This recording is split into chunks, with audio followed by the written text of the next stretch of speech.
तो इसलिए मैं आपसे कह रहा हूँ बेटा कहीं पर भी लगाऊं मॉड, ये मैं समझ लेना जस्ट रिप्रेजेंटेशन। मॉड मतलब नेगेटिव को पॉजिटिव बनाना, इसलिए कह रहा हूँ कि एक्सपैंड आप किसी भी रो किसी कॉलम से करो, बट जहां पे मैक्सिमम नंबर ऑफ जीरो होंगे वहां से आपको इजीएस्ट एक्सपेंशन पड़ता है। मेरे से लिखवा लो कि सिंगुलर मैट्रिक्स पे एक एमसीक्यू कंफर्म है और भूलना मत सिंगुलर मैट्रिक्स क्या होता है। सीबीएसई का इतिहास है कि एरिया ऑफ ट्रायंगल का डायरेक्ट क्वेश्चन नहीं आता है बेटा, collinearity is very very important. इस पे बेस्ड आपने एक क्वेश्चन जरूर, इक्वेशन का क्वेश्चन एमसीक्यू में आता है तो this is the best method, straight line का फॉर्मूला लगाओ, एरिया ऑफ ट्रायंगल निकालने की कोई जरूरत नहीं है। इसलिए मैं कहता हूं कि सीबीएसई के अंदर ना ये फॉर्मूलाज नहीं है, ये खजाना है, खजाना। ये सारे फॉर्मूलाज आपके दिमाग में छप जाने चाहिए अगर आपको अपने 4 नंबर सिक्योर करने हैं तो। Hello my all dear student, I hope आप सब बढ़िया होंगे, जबरदस्त होंगे और अपने हाफ ईयरली की प्रिपरेशन बहुत अच्छे लेवल पे कर रहे होंगे, क्योंकि हम लोगों का चल रहा है वन शॉट लेक्चर सीरीज। और मैं उम्मीद करता हूं कि हमारे 3 लेक्चर जो स्टार्टिंग में हो चुके हैं, चैप्टर 1, 2, 3 के वन शॉट लेक्चर आप लोगों ने देख लिए होंगे और आप लोगों को समझ भी आ गए होंगे और आपने इंपॉर्टेंट क्वेश्चंस को नोट डाउन भी जरूर करा होगा। आज मैं लेकर आऊं आपके लिए चैप्टर नंबर 4 डिटर्मिनेंट का वन शॉट लेक्चर। थोड़ा सा लेंदी होने वाला है लेकिन काम का बहुत होने वाला है। Again we are going to start from the basics, basic से कराऊंगा एडवांस तक ले जाऊंगा। एक भी कॉन्सेप्ट आपका इस चैप्टर में मिस नहीं होने दूंगा। इनफैक्ट एंड में, इस बिल्कुल लेक्चर के एंड में मैं आपको ये भी बताऊंगा कि 1 मार्कर में कौन कौन से एमसीक्यूज आते हैं। एंड बिलीव मी बेटा, आपके हाफ ईयरली एग्जाम में कम से कम 4 से 5 एमसीक्यूज मैट्रिक्स डिटरमिनेंट्स आने वाले हैं, जो मैं इस लेक्चर के बिल्कुल एंड में कवर करने वाला हूं। इसलिए प्लीज बच्चों, इट्स अ हम्बल रिक्वेस्ट कि लेक्चर बड़ा भी हो जाए तो कंप्लीट देख लेना। और जो भी इंपॉर्टेंट मैं एंड में कराऊंगा, जिसमें कि 5 नंबर के क्वेश्चन जो कि कंफर्म है मैट्रिक्स इन्वर्स मेथड से, उसकी जितने भी टाइप्स कराऊंगा और 1 मार्कर, उसको नोट डाउन जरूर कर लेना। एंड आपको लेक्चर कैसा लगा एंड में एज अ रिव्यू में कमेंट जरूर करना, और वीडियो पसंद आए तो लाइक करना मत भूलना। एंड आपको लगता है कि वीडियो औरों के लिए हेल्पफुल है तो हमारी वीडियो अपने फ्रेंड्स के साथ भी शेयर किया करो, क्योंकि नॉलेज बांटने से बढ़ती है। तो चलिए शुरू करते हैं with the very basic concept of the determinant. तो भैया सबसे पहले शुरू करते हैं कि डिटर्मिनेंट बेसिकली सर होता है क्या है, डेफिनेशन क्या है। डेफिनेशन बहुत सिंपल है बच्चों, मैंने क्या बोला, देखो स्टार्टिंग में लिखा हुआ है कि every square matrix can be associated with the expansion on a number is known as its क्या डिटर्मिनेंट। बट बाद में मैंने लिखा हुआ है कि the modulus of square matrix is called determinant whose value can be determined। मतलब ध्यान रखना बच्चों कि एक ऐसी मैट्रिक्स जो कि स्क्वायर होनी चाहिए। Number 1 you will have to remember this thing कि जो भी स्क्वायर मैट्रिक्स है उससे ही डिटर्मिनेंट बनता है बेटा। Row matrix, column matrix, rectangular matrix से कभी डिटर्मिनेंट नहीं बन सकता। डिटर्मिनेंट के लिए एक स्पेसिफिक कंडीशन है कि आप स्क्वायर मैट्रिक्स, और स्क्वायर मैट्रिक्स आपको पता है क्या होता था sir, rows is equal to column होना जरूरी है if you want to make any square matrix या any matrix as a determinant.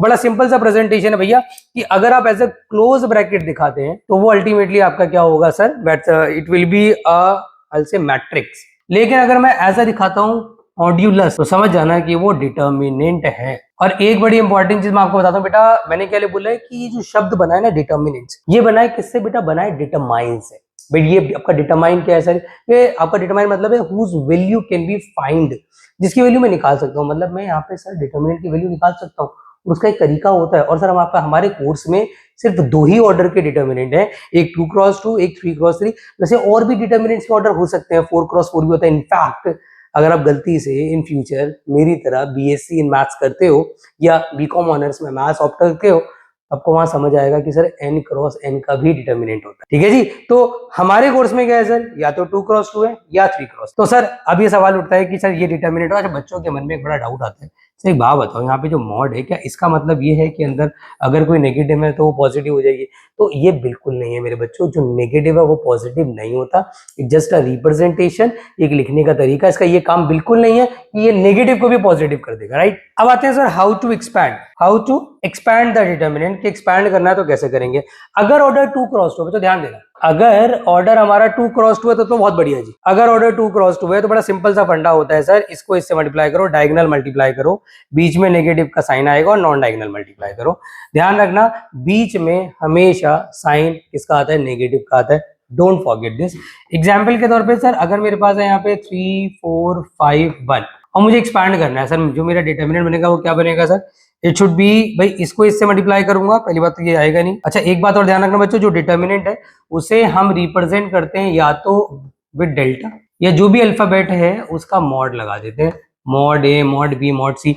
आपको कहीं पर भी नजर आ जाए आप समझ जाना है कि वो क्या है सर, ए का डिटर्मिनेंट, क्या है बी का डिटर्मिनेंट, या डेल्टा इज अ स्टैंडर्ड तरीका है रिप्रेजेंट करने का। अब मुझे इसको एक्सपैंड करना है सर, यहाँ पे 3 आ जाएगा, ये माइनस का 20 हो जाएगा, कितना आ जाएगा, माइनस का 17 आ जाएगा। अगर ऑलरेडी नेगेटिव हो तो क्या करेंगे सर, जैसे अगर मैं इसकी बात करूं, अगर मैं इसको एक्सपैंड करता हूं सर, तो मुझे पता है कि इसको इससे मल्टीप्लाई करूंगा कितना आ जाएगा साइन स्क्वायर थीटा, फिर बीच में नेगेटिव का साइन, इसको इससे करूंगा that will become minus minus plus cos square theta, sine square plus cos square कितना होता है। तो एक्सपैंड करना आप लोगों को आना चाहिए। देखो मेरे बच्चों, मेरी एक बात समझना, मैं देखता हूँ कि सब बच्चे कहते हैं कि सर आप बिल्कुल बेसिक से क्यों करा रहे हो। देखो आपके लिए ना ये वन शॉट लेक्चर, ये समझ लो कि एक तरीके से आपकी सेल्फ स्टडी। आप जब खुद भी चैप्टर शुरू करते हो तो how to start the chapter, को शुरू कैसे करना चाहिए, ये वन शॉट लेक्चर आपको वही बताता है। तो आप जब शुरू करो तो आपको एक्सपेंशन पता होना चाहिए। कोई भी बच्चा ऐसा है जिसको चैप्टर बिल्कुल नहीं आता है, ये लेक्चर उसके लिए भी हेल्पफुल होना चाहिए, और जिनको चैप्टर का आइडिया उनके लिए भी हेल्पफुल होना चाहिए। ये जो लेक्चर है इस हिसाब से डिजाइन कर रहा हूं मैं कि अभी हाफ ईयरली के लिए तो आपके काम के हैं, बोर्ड एग्जाम में भी ना अगर आप दोबारा ये लेक्चर देखने आओगे और कभी भी आपको रिवीजन करनी होगी तो ये लेक्चर बहुत काम के होने वाले हैं। इट्स काइंड ऑफ नोट्स, जो क्लास नोट्स आप बनाते हो ना और उसे खो देते हो, अरे सर रजिस्टर नहीं मिल रहा, डिटरमिनेंट मैंने किसमें किया था, ये तो इंटीग्रेशन का रजिस्टर है, ये रजिस्टर हो गया। आप जब मन चाहोगे चैनल पे आओगे, वन शॉट लेक्चर देखोगे, आपको पूरा चैप्टर दोबारा से रिवाइज हो जाएगा। तो जो भी करा रहा हूं ना उसे आप डिटेल में देख लो, आपके लिए बहुत हेल्पफुल होने वाला है, और पूरा चैप्टर आपको कंप्लीट कराऊंगा। अब स्टार्ट बेसिक से जरूर कर रहा हूं, बट हाई लेवल के क्वेश्चंस भी बेटा इसी लेक्चर में आपको देखने को मिलेंगे। बहुत बहुत मेहनत से स्लाइड्स बनाई गई हैं, एंड आई एम 100% श्योर कि स्लाइड्स में जो चीजें ली गई हैं वो सारी वही हैं जो आपके सीबीएसई या हाफ ईयरली के लिए काम की है। ठीक है जी, चलिए अब बात करते हैं कि सर अगर ऑर्डर 3x3 का आ जाए और मुझे उसको एक्सपैंड करना हो तो how can we do that. Sir सबके लिए सबसे इंपॉर्टेंट क्या है भाई, अगर ऑर्डर 3x3 का है तो उसके लिए इंपॉर्टेंट है साइन कन्वेंशन। देखो अगर ऑर्डर 2x2 का है तो एक्सपैंड करने का एक ही तरीका है, आप पहले डायगोनल मल्टीप्लाई करो, बीच में नेगेटिव लगाओ और फिर नॉन डायगोनल मल्टीप्लाई करो। बट अगर ऑर्डर 3x3 को होगा तो वहां पे 6 ऑप्शन है sir. We can expand with any one row, we can expand with any one column. How many options we have? 6 option. Sir हम किसके अलाउ करेंगे सर? अरे भाई जो आपकी इच्छा हो, जो आपका मन करे, जरूरी नहीं आपको R1 के अलाउ ही करना है, R2 के अलाउ करना है, वो एक अलग बात है, मैं आपको एक एडवाइस भी दूंगा एक्सपैंड करने की। बट फिलहाल आपके पास 6 ऑप्शन है, आप जिस मर्जी से करो। बट एक एडवाइस मेरी मान लेना कि अगर कहीं पे जीरो नजर ना आए, R1 is always the best option. उसकी हमें हैबिट बनानी है ताकि हमारा जो वक्त है वो एग्जाम में बच जाए। तो ये है sign convention, plus minus plus minus plus minus plus minus plus. तो क्या सर रट्टा लगाए? अरे रट्टा क्यों लगा रहे हो भाई, स्टार्टिंग विद प्लस, ऑल्टरनेट लगाते रहो, ऑल्टरनेट लगाते रहो भाई, कोई रट्टा लगाने की जरूरत नहीं है। अब सर मैंने आपके सामने एक वो रखा, फॉर एग्जाम्पल 1 2 3 4 5 6 3 2 1। अब मुझे इसको एक्सपैंड करना है, या मैं सपोज एक आधा यहाँ पे नेगेटिव साइन भी ले लेता हूँ ताकि आपको और अच्छे से क्लियर हो जाए। मैंने फॉर एग्जांपल 6 नेगेटिव का लिया, 6 मैंने किसका ले लिया जी, 6 मैंने नेगेटिव का ले लिया। अब मुझे इसको एक्सपैंड करना है सर। सबसे पहले मुझे पता है कि मेरे पास ऑप्शंस कितने हैं सर, मेरे पास ऑप्शंस तो बहुत सारे हैं, ऑप्शंस बहुत सारे हैं, मैं बट R1 को ऑप्ट कर रहा हूँ, मैं इसका साइन ले रहा हूँ प्लस माइनस प्लस, और मैं लिख रहा हूँ एक्सपैंड अलोंग R1, मैं R1 के अलोंग एक्सपैंड कर रहा हूँ। ठीक है जी, चलिए तो यहाँ पे मैंने लिया डेल्टा। अब मैं एक्सपैंड करूंगा सर, सबसे पहले मैं लिखूंगा पॉजिटिव का 1, रो कॉलम डिलीट को ध्यान रखना, सिंपल तरीका है, जो भी आप एलिमेंट लिखोगे पहले उसका साइन देखना और उसको डिलीट मार देना। अब मान लो कि आपके दिमाग में मतलब ये है ही नहीं बिल्कुल, अब बच्चे ये 4 एलिमेंट्स, इसको 2x2 की तरह एक्सप्लेन कर दो। कैसे? इसको इससे मल्टीप्लाई करो, कितना आ जाएगा 5, बीच में नेगेटिव का साइन, इसको इससे करो तो माइनस माइनस कितना हो जाएगा प्लस, पॉजिटिव का 12 हो जाएगा। फिर मैंने माइनस का 2 लिया, रो कॉलम डिलीट, यहाँ पे आ जाएगा 4, इससे इसको मल्टीप्लाई किया, सर वैसे नेगेटिव आ रहा है बट अल्टीमेटली क्या हो जाएगा, दैट शुड बी पॉजिटिव। फिर मैंने लिया पॉजिटिव का 3, सर ये और ये डिलीट, यहाँ पे किया 8 माइनस का 15, फिर मल्टीप्लाई कर लेते कितना हो जाएगा 17, इसको किया सर ये 22 हो गया और उसमें इसको मल्टीप्लाई किया माइनस का 44, सर यहाँ पे सबट्रैक्ट किया तो कितना आ गया, दैट्स माइनस का 7, इंटू किया तो कितना आ जाएगा सर माइनस का 21।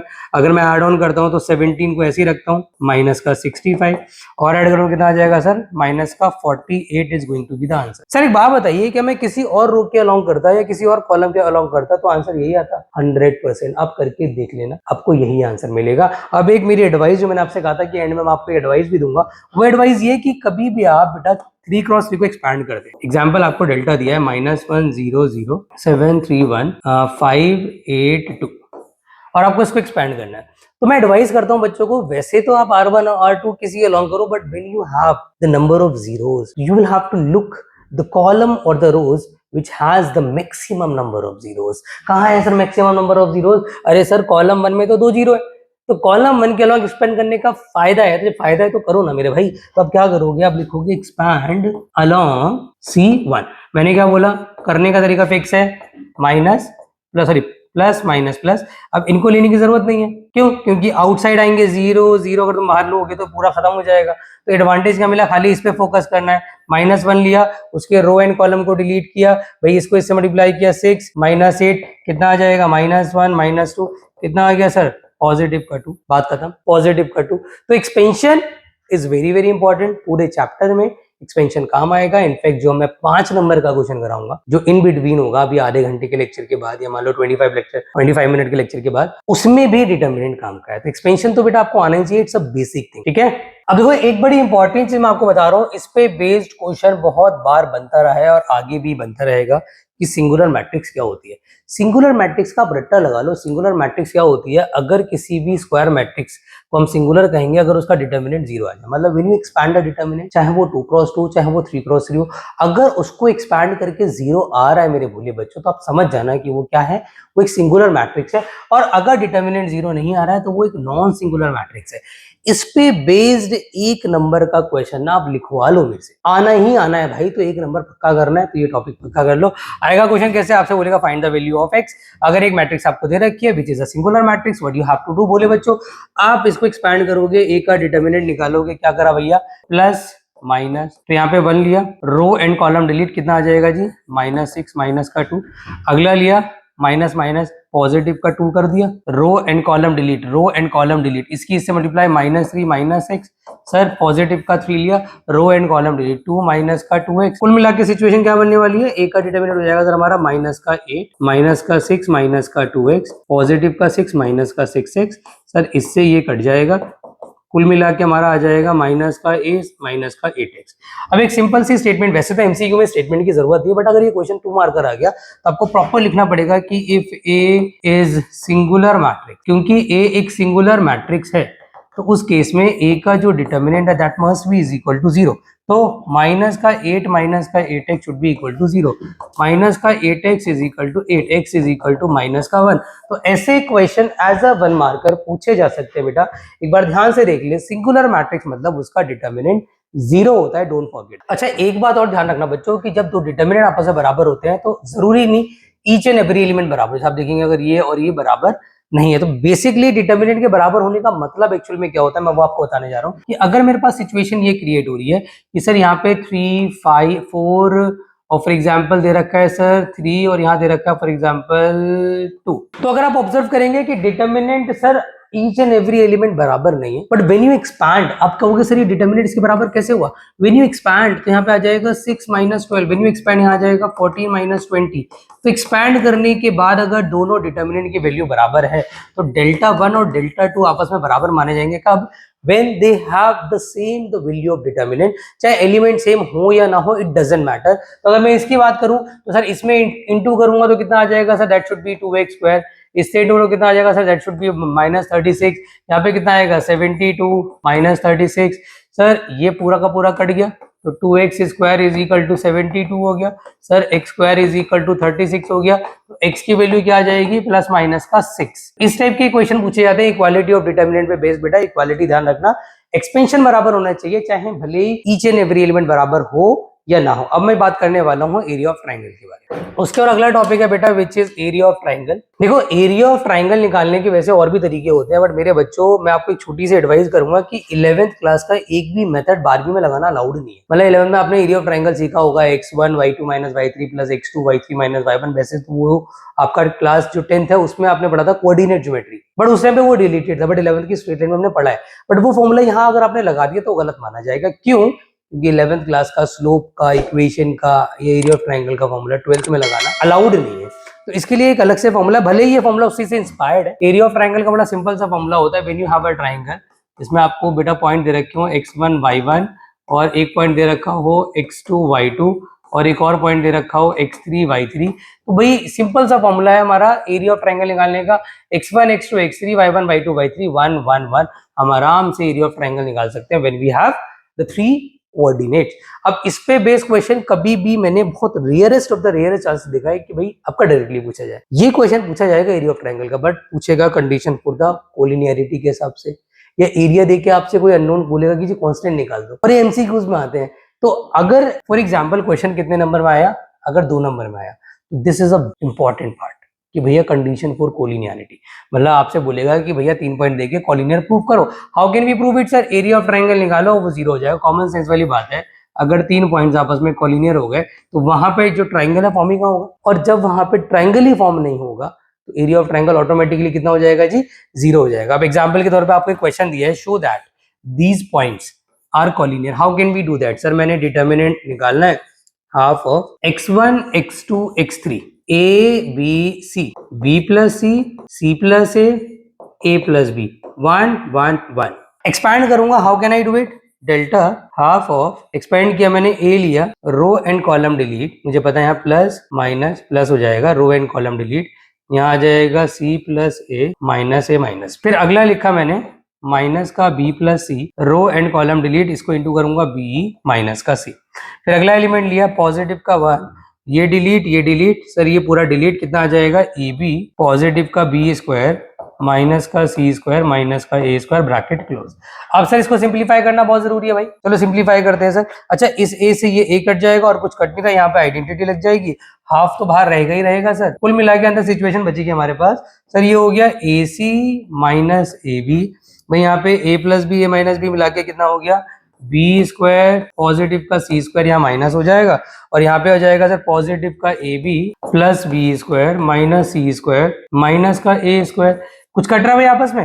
भाई देखेंगे तो बी स्क्वायर से बी स्क्वायर कट जाएगा, सी स्क्वायर से सी स्क्वायर कट जाएगा, ए बी से ए बी कट जाएगा। यहाँ पे ए सी कैसे आ रहा है? यहाँ पे अगर ए सी आ रहा है तो यहाँ पर भी ए सी आना चाहिए। यहाँ पे कुछ गलती करी है हमने बेटा, 100% बेटा इट्स आवर फॉल्ट, क्योंकि ये यहाँ मल्टीप्लाई हो रहा था तो यहाँ पे ए सी आना चाहिए, यहाँ पे ए सी होगा तो यहाँ पर भी ए सी होगा, और ए सी से ए सी भी कट गया। तो सर कहीं ना कहीं मेरा जो डिटर्मिनेंट, जो एरिया ऑफ ट्राइंगल है, दैट्स गोइंग टू बी भाई एरिया, ये एरिया ऑफ ट्राइंगल ध्यान रखना, ये डेल्टा नहीं है, एरिया ऑफ ट्राइंगल मैंने लिखा हुआ है। तो एरिया ऑफ ट्राइंगल अगर मेरा 0 आ जाता है तो इससे साफ साफ साबित हो रहा है कि क्या सर, मेरे जो 3 पॉइंट्स हैं जो कि कोऑर्डिनेट ऑफ ट्राइंगल है वो 100% कोलिनियर है। क्यों कोलिनियर है?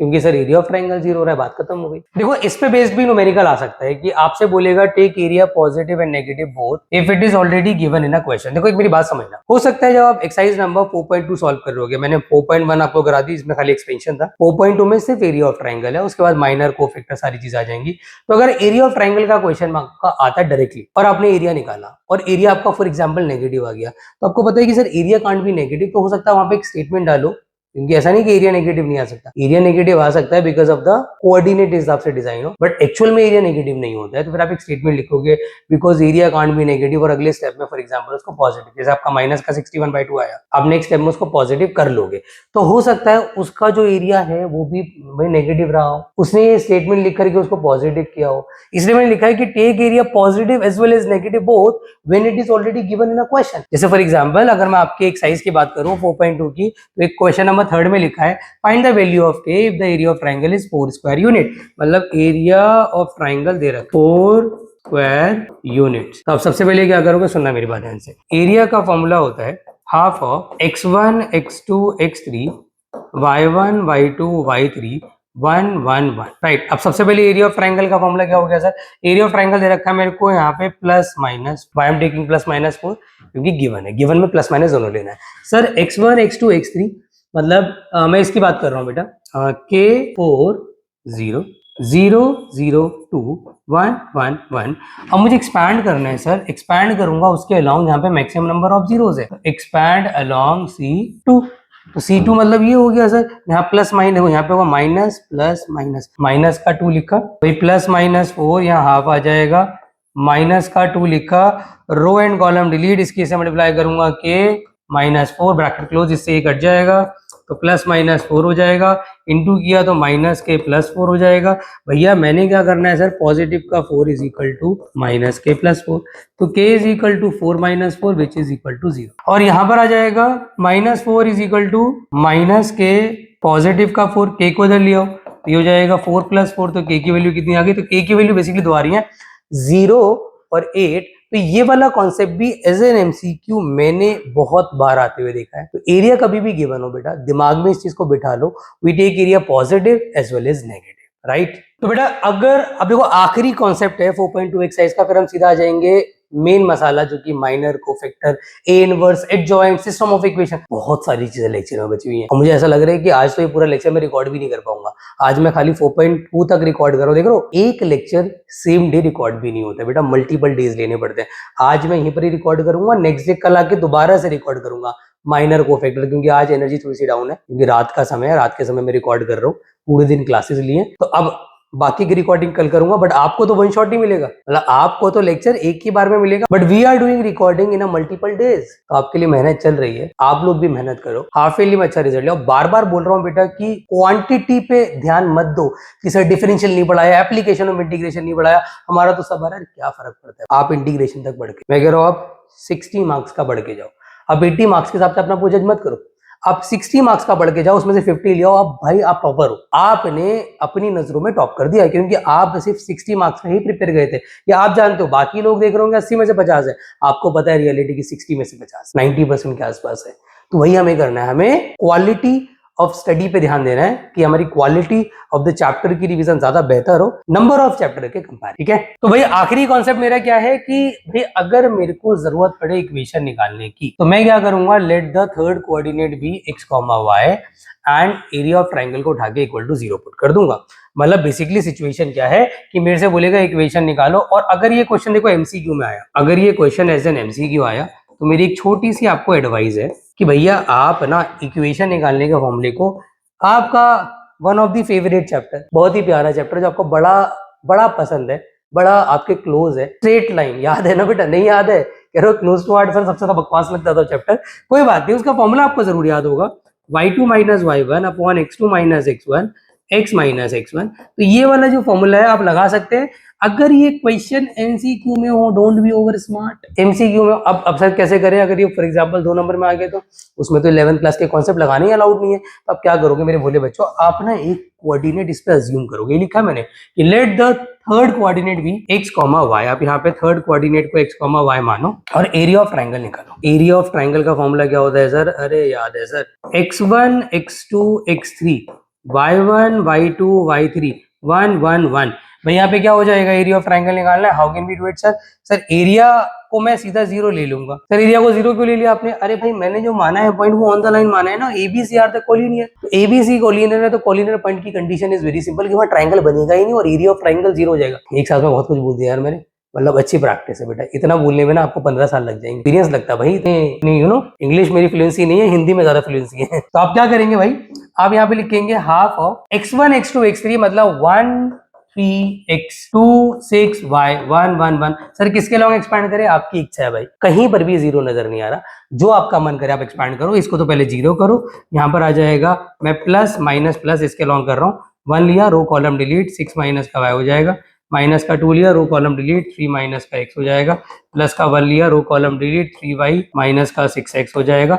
भैया यहाँ पर आ जाएगा 0, 6 माइनस का y माइनस 6 प्लस का 2x प्लस का 3y माइनस का 6x। भैया इससे इसको उड़ाएंगे, यहाँ से ये कट जाएगा तो कितना आ जाएगा 2y माइनस का 4x। तो यहाँ पे आ जाएगा 2y is equal to 4x। Sir y is equal to 2x। तो इसी के साथ हमारी 4.2 एक्सरसाइज होती है समाप्त। अब हम करेंगे माइनर एंड डिटर्मिनेंट में। मिलते हैं बेटा आपसे कल नहीं मतलब आप तो बेटा अभी मूव करोगे, आपको अगला लेक्चर नजर मतलब अगला टॉपिक नजर आ जाएगा, मैं बाकी की रिकॉर्डिंग करूंगा कल। तो जब तक आप 4.1 4.2 की प्रैक्टिस करें। और हाँ, अब जो टॉपिक मैं कराने वाला हूँ ना, जो आगे होगा बेटा, इट्स अ कंप्लीट चेन, क्योंकि अब यहाँ से शुरुआत है भाई साहब माइनर की। Minor, cofactor, adjoint, A inverse, they all are the things जो कि कंप्लीट चेन है, एक दूसरे पे दूसरा टॉपिक बेस्ड है। अभी क्या था, फर्स्ट एक्सरसाइज अलग थी, सेकंड से इतना कोई लेना देना खास नहीं था। हाँ वो अलग बात है, एक्सपेंशन यूज होता, बट अब ना हर एक जो टॉपिक है एक दूसरे पे कंप्लीटली बेस्ड होगा, तो वो आप बहुत अच्छे से करेंगे। और बेटा एंड में जो 1 मार्कर कराने वाला हूँ ना, बार बार एक छोटी सी रिक्वेस्ट कर रहा हूँ कि उससे मत लीव करना। तो चलिए बेटा शुरू करते हैं माइनर। सबसे पहली बात तो डिटर्मिनेंट होता क्या था? डिटर्मिनेंट होता था बेटा कि कोई भी स्क्वायर मैट्रिक्स है, अगर मैं उसको एज अ मॉड्यूलस लिख दूं तो वो अपने आप में आपका डिटर्मिनेंट बन जाता था। एग्जाम्पल के तौर पे इफ यू रिमेंबर 1 3 4 5, अभी ये मैट्रिक्स है और इसको मैं एज अ डेल्टा लिख दूं, एज अ मॉड 1 3 4 5, तो ultimately it becomes a determinant. तो ये एक डिटर्मिनेंट बन जाता है, राइट। एक्सपेंशन की बात हम आगे करेंगे, जब मैं आपको ए इनवर्स बताऊंगा तो एक्सपेंशन वहाँ कवर अप हो जाएगा। सबसे पहले माइनर समझ लो क्या होता है भैया minor. We can obtain minor of determinant by deleting ith row and jth column, और इसको हम डिनोट करते हैं बेटा, यहाँ पर ऊपर नहीं है, ये नीचे है, MIJ से डिनोट करते हैं। इसका मतलब हो गया कि ये ith row and jth column का क्या है, माइनर। माइनर मतलब क्या होता है बच्चों कि किसी भी चीज़ को छोटा करना, मतलब जो ऑलरेडी चीज़ है उसको आपने थोड़ा स्मॉल कर देना। या फिर मैं कहूँगा फॉर एग्जांपल यहाँ पे जो ऑर्डर है, अगर इसका ऑर्डर 2 क्रॉस 2 है तो अगर मुझे इसका माइनर निकालना है तो ऑर्डर इससे कम हो जाएगा, मतलब 1 क्रॉस 1 हो जाएगा, एक एलिमेंट आएगा। और ऐसा ही हम इसमें करते भी हैं, आप समझो कैसे। अगर आप ऑब्जर्व करेंगे कि इसका ऑर्डर 2 क्रॉस 2 है और मुझे इसका माइनर निकालना है, तो बेटा एक बात ध्यान रखना कि जितने नंबर ऑफ एलिमेंट्स होते हैं माइनर कोफैक्टर हमेशा उतने ही निकलते हैं। जैसे यहाँ पे एलिमेंट 4 हैं तो इतने ही माइनर, इतने ही कोफैक्टर निकलेंगे। निकालना बहुत सिंपल है। अगर मुझे निकालना है m फॉर एग्जाम्पल 1 1, तो first row and first column को आप डिलीट करोगे। जब first row and first column को आप डिलीट करोगे तो अल्टीमेटली जो बच जाएगा वही आपका क्या हो जाएगा बेटा, माइनर हो जाएगा। अब जैसे आपको निकालना है m बेटा 1 2, तो आपने देखा मैंने first row second column delete किया, 3 आ गया। m2 1 second row first column delete किया तो कितना आ गया, 2 आ गया। m2 2 second row second column गया, कितना आ गया जी, 1 आ गया। तो ऐसे आप आराम से माइनर निकाल सकते हैं। अच्छा, अगर इसी के अंदर आपका ऑर्डर आ जाता है बेटा फॉर एग्जांपल 3 क्रॉस 3 -2 3 1 3 1 2, और मैं आपसे बोल रहा हूँ कि आपको देखो अब यहाँ पे ऑब्वियस सी बात है, यहाँ पे एलिमेंट्स कितने हैं, 9, तो कितने माइनर निकलेंगे, 9। निकालने का बड़ा सिंपल तरीका है मेरे बोले बच्चों। आपको फॉर एग्जांपल निकालना है, मैं आपको सारे निकाल के नहीं दिखा रहा, एक आइडिया दे रहा हूँ। मुझे निकालना है m1 1, तो अगर मुझे निकालना है m1 1 तो कॉमन सेंस है कि first row first column delete, जो बच जाएगा तो जो एग्जिस्टिंग ऑर्डर है वो 3 क्रॉस 3 है, तो जो अगला इसका निकलेगा माइनर वो इससे कम ऑर्डर का निकलेगा, दैट शुड बी 2 क्रॉस 2। अगर 2 क्रॉस 2 है तो 1 क्रॉस 1 हो जाता है, मतलब एक एलिमेंट। अगर 3 क्रॉस 3 तो 2 क्रॉस 2 बन जाता है। तो यहाँ पे जो एलिमेंट बचेंगे वो बचेंगे 3 1 1 2, और इसको एक्सपैंड कर लेंगे। मैंने आपसे कहा था एक्सपेंशन भी कवर अप हो जाएगा। एक्सपैंड कैसे करते थे, इफ यू रिमेंबर, इसकी इससे मल्टीप्लाई, बीच में सब्ट्रैक्शन, इसकी इससे मल्टीप्लाई, कितना आ जाएगा, दैट शुड बी 5। जैसे फॉर एग्जांपल आपको निकालना है m2 3, तो सेकंड रो इन कॉलम 3 गया, जो बच गया आप चाहो तो उसको एज अ डिटर्मिनेंट ना लिख के सीधा लिख सकते हो, ये गया, इसकी इससे मल्टीप्लाई करी 1 -9 विच इज़ इक्वल टू बेटा -8। तो ऐसे ही आपका चाहे 2 क्रॉस 2 आ जाए, चाहे 3 क्रॉस 3 आ जाए, आपने जिस रो जिस कॉलम का माइनर निकालना है उसी को डिलीट कर देना, एज सिंपल एज दैट। अब अगर मैं कोफैक्टर की बात करूं तो बेटा ध्यान रखना, इसको डिनोट करते हैं CIJ से। इसको भी निकालने का वही तरीका है कि deleting ith row and the jth column, but यहाँ पर एक रिलेशनशिप बेटा बिल्डअप हो जाता है कि MIJ और CIJ में एक रिलेशन होता है, और वो रिलेशन मैंने यहाँ लिखा हुआ है कि एक्चुअल में क्या होता है कि बस पॉजिटिव नेगेटिव का फर्क होता है, और वो मैंने यहाँ पे लिखा हुआ है, एक्चुअली मेंशन किया हुआ है कि अगर I + j, मतलब जो आप निकाल रहे हो उसका जो बेस है उसका सम जो है, अगर वो इवन हुआ तो जो आपका माइनर होगा वही आपका कोफैक्टर हो जाएगा। बट अगर इसका सम ऑड हुआ तो उस केस में आपको पता होना चाहिए कि जो आपका होगा माइनर उसका नेगेटिव, ये जो उसका एग्जिस्टिंग साइन है उसको अपोजिट करके आपका कोफैक्टर आएगा। एग्जाम्पल के तौर पे एक एग्जाम्पल के थ्रू समझते हैं। जैसे मैंने लिया यहाँ पर यार, मैंने लिया 1 3 4 5। अब मुझे निकालने है कोफैक्टर। निकालने का तरीका वही है कि मैंने पहले निकाला C1 1, तो मैं क्या करूँगा, first row first column delete, यहाँ पे 5 आ जाएगा। अब इन दोनों का सम चेक कर लूँगा, क्या है सर, इवन है, तो इवन है तो यहाँ पर कोई साइन चेंज नहीं होगा। अगर मैं 1 2 लेता हूँ तो फर्स्ट रो सेकंड कॉलम गया, आ गया कितना, 4। अगर मैंने 4 लिया तो इनका सम चेक करा कितना है, ऑड, तो यहाँ पे कितना आ जाएगा, माइनस आ जाएगा।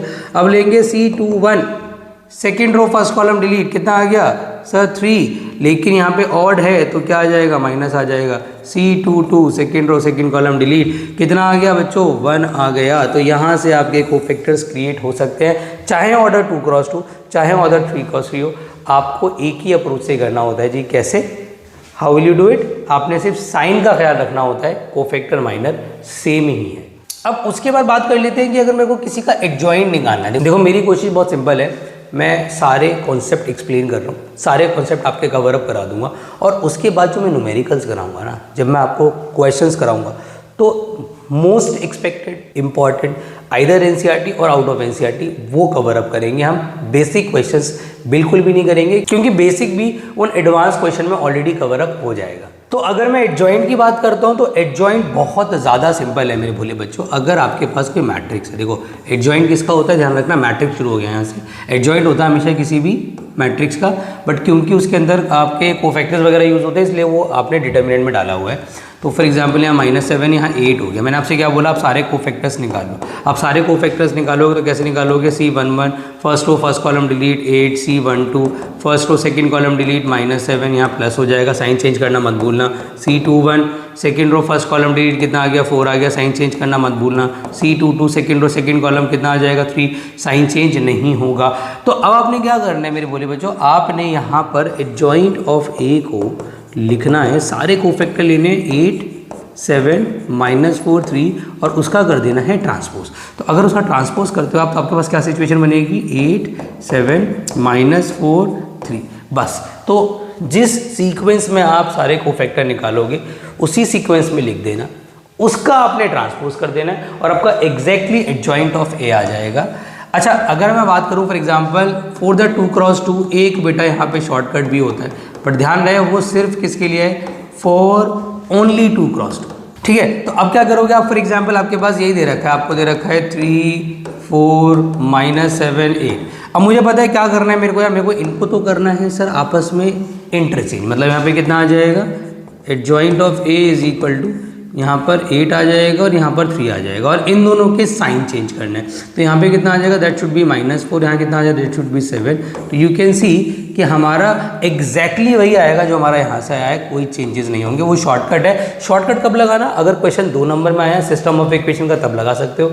अगर 1 नंबर में ऑब्वियसली MCQ है तब तो शॉर्टकट ही लगाना, बट ध्यान रहे shortcut is only applicable for 2x2। बेटा 3x3 के लिए कोई शॉर्टकट नहीं है, वहाँ पे पूरी मेहनत करके आपको कोफैक्टर्स निकालने ही पड़ेंगे। बच्चों अगर इन्वर्स की बात करें तो इन्वर्स निकालना बहुत आसान काम है यार।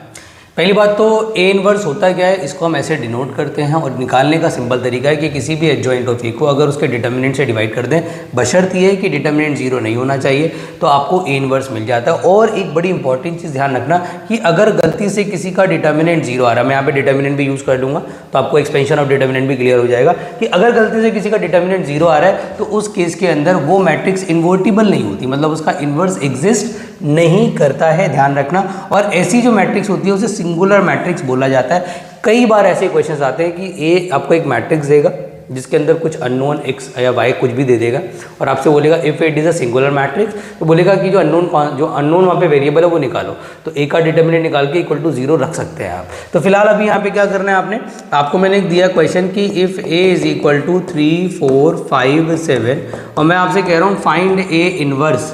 तो आपने क्या करना है बोले बच्चों, आपने सिंपली सबसे पहले क्या निकालना है, देखो एडजॉइंट ऑफ है। और मैंने आपसे क्या बोला, एडजॉइंट ऑफ में हम यहाँ फिलहाल लगा रहे हैं शॉर्टकट, बट आप एग्जाम में अगर डिपेंड करता है माँ के ऊपर कि शॉर्टकट लगाना चाहिए कि नहीं लगाना चाहिए। तो यहाँ फिलहाल मैं क्या कर दूंगा, एक्सचेंज कर दूंगा, इन लोगों के साइन चेंज कर दूंगा, तो अल्टीमेटली मेरे पास एडजॉइंट ऑफ ए आ गया। नाउ मैं क्या करूंगा भाई, मैं ए का डिटर्मिनेंट निकालूंगा। अच्छा, एग्जाम में क्या कोशिश करना कि ए का डिटर्मिनेंट पहले निकालना, क्यों, क्योंकि अगर बाई चांस ए का डिटर्मिनेंट 0 आ गया तो आपको एडजॉइंट ऑफ ए निकालने की जरूरत ही नहीं पड़ेगी ना भाई, क्योंकि A inverse does not exist हो जाएगा। तो वो कैसे निकालते हैं सर, इसको इससे मल्टीप्लाई किया 21 - 20 and that is equal to 1। तो फिलहाल तो डिवाइड करने का भी कोई खास बेनिफिट नहीं होगा, तो कोई बात नहीं। A inverse is equal to, हमें पता है कि फॉर्मूला होता है adjoint of A upon determinant of A. तो A inverse is equal to हो जाएगा सर, एडजॉइंट ऑफ ए कितना मेरे पास 7 - 4 अपॉन में, सॉरी अपॉन नहीं आएगा यहाँ पे, -5, 3।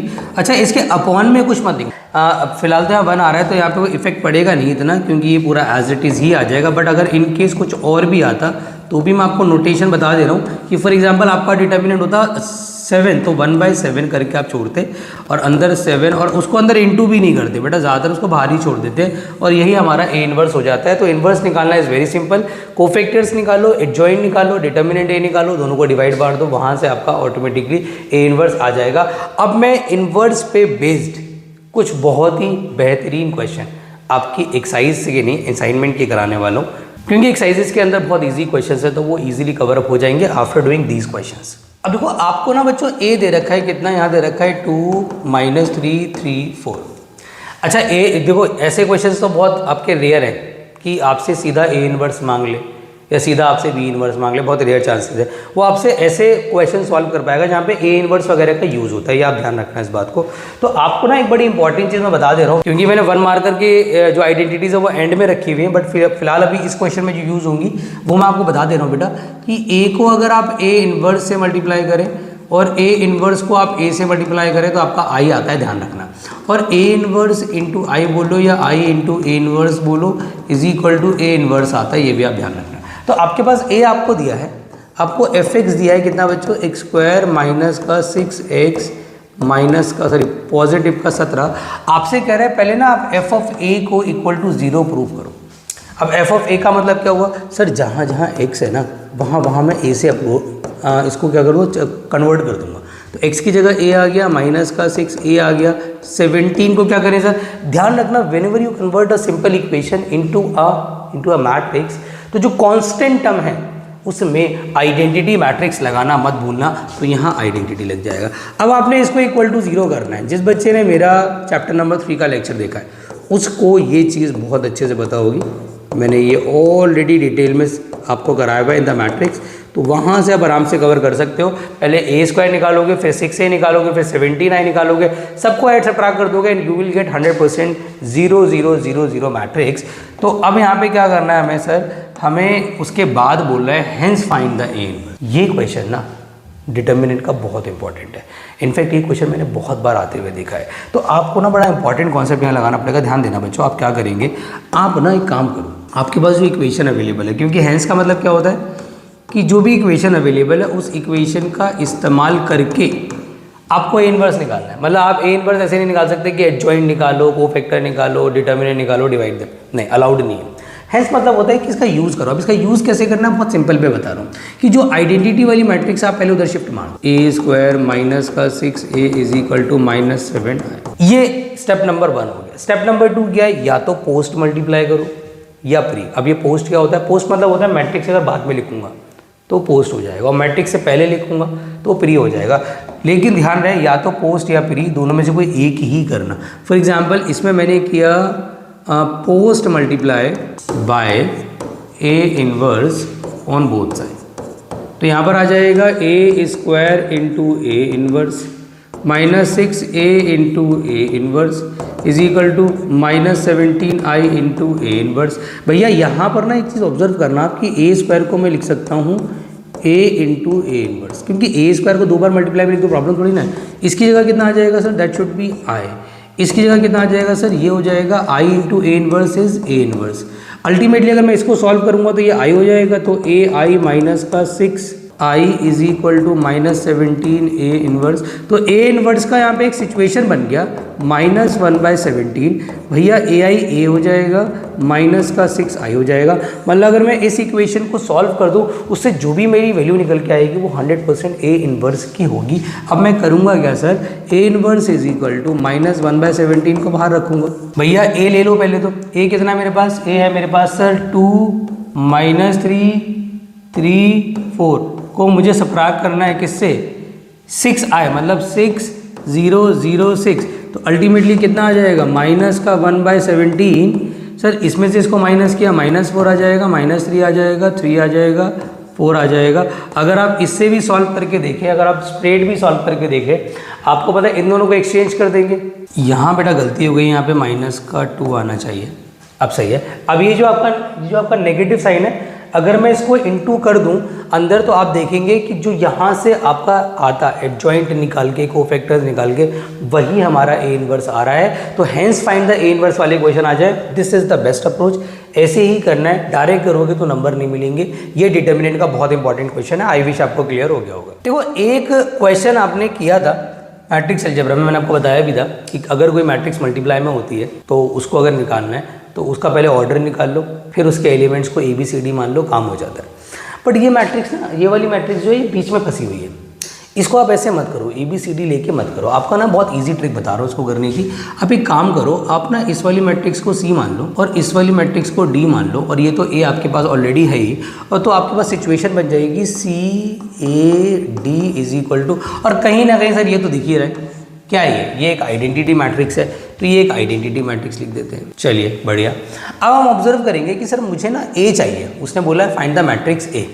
तो अगर मुझे A चाहिए, तो अगर मैं वहाँ से C और D में किसी भी तरीके से हटा दूँ तो मेरा A इंडिपेंडेंट हो जाएगा, और अगर मेरा A इंडिपेंडेंट हो गया तो मेरा आंसर बहुत ईजिली आ जाएगा। तो एक तरीका यहाँ पर C और D को हटाने का है, पता है क्या, आपका C पहले है ना, तो अगर मैं रीमल्टीप्लाई बाय सी इनवर्स, पहले लिख दो pre multiply by C inverse and post multiply by D inverse on both side अगर मैं करता हूँ। फॉर एग्जाम्पल समझना बच्चों, दोनों तरफ अगर मैंने कर दिया, मतलब यहाँ पे आ गया सी इनवर्स सी ए, ये ए होगा बच्चों, और यहाँ पे साथ में आ गया डी इनवर्स, मतलब यहाँ पे पोस्ट कर दिया प्री कर दिया, जो यहाँ करा वही मुझे यहाँ करना पड़ेगा, सी इनवर्स इंटू आई।